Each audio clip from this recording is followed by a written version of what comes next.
Hi there, Jan Shegda here. We're talking about Style 6 today with our Enneagram Style Speak series. So this is going to be all about how 6s communicate, how best to communicate with them, and the one thing they need from us in communication. First thing is all about how 6s communicate. So 6s are in the head center like 7s. They have very strong and active minds that are always going, or the hamster's always on the wheel, as I like to say.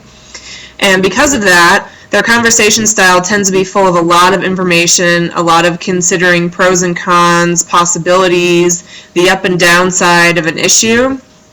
And generally, if you're having any kind of discussion about that, they're wanting to talk through all those eventualities. They tend to go through those possibilities a little bit more at length than others might do. If you remember, 6s are the true risk mitigators of the Enneagram, so they're always attuned to what could go wrong or how could this go sideways. So they generally, in a business situation in particular, are going to have an eye for that. But in the general social role, 6s are pretty friendly. They may or may not be outgoing depending on how introverted or extroverted they are. But they certainly tend to want to get along with whatever social group they're in. They'll likely be a little bit jovial, and they're not going to draw a ton of attention to themselves. They'll want to focus on what the group needs and how to connect with you versus talking all about themselves at length, for example. They usually want to be of use in some way. They're one of the dutiful types on the Enneagram, so that comes into play as well. So generally their communication style, when you get into a deeper discussion with a 6, we talked about the pros and cons, but really they want to explore all aspects of a situation and do that in depth with a particular eye for, again, what could go wrong. They're very concerned about that aspect. And depending on how much anxiety they have, as you know, the characteristic passion for the 6 is anxiety. So most 6s have it to one degree or another. But depending how strong a force that is in their lives, they may also need to talk through their feelings or trepidations or concerns around a particular course of action. And this is something that's a little bit less comfortable for them than other types. They are very strong head types, and it's difficult for them to get in their emotions, typically speaking. So how best to communicate with 6s? First is to display patience.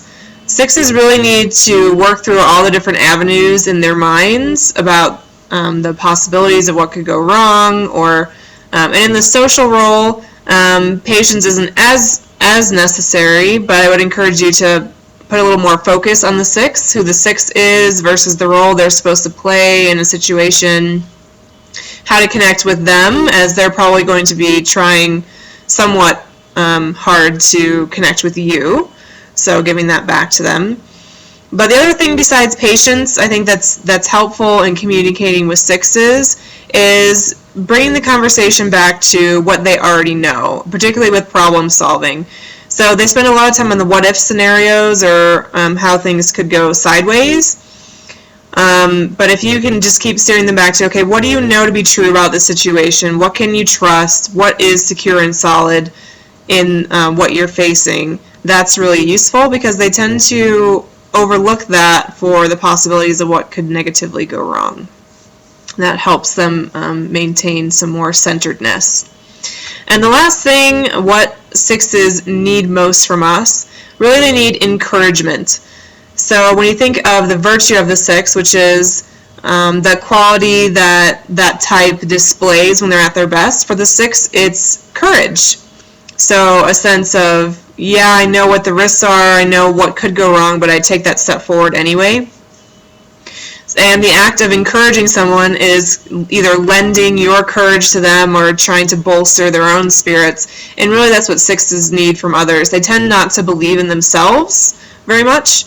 So it's great for the rest of us to reflect back what we see in them, their areas of expertise, places where they're really good at something or they really make an impact, and encourage them to step more fully into those areas. And it's really a joy to see 6s step into those areas and kind of come into themselves. And any of you that are close to 6s that have seen that, you know what I mean.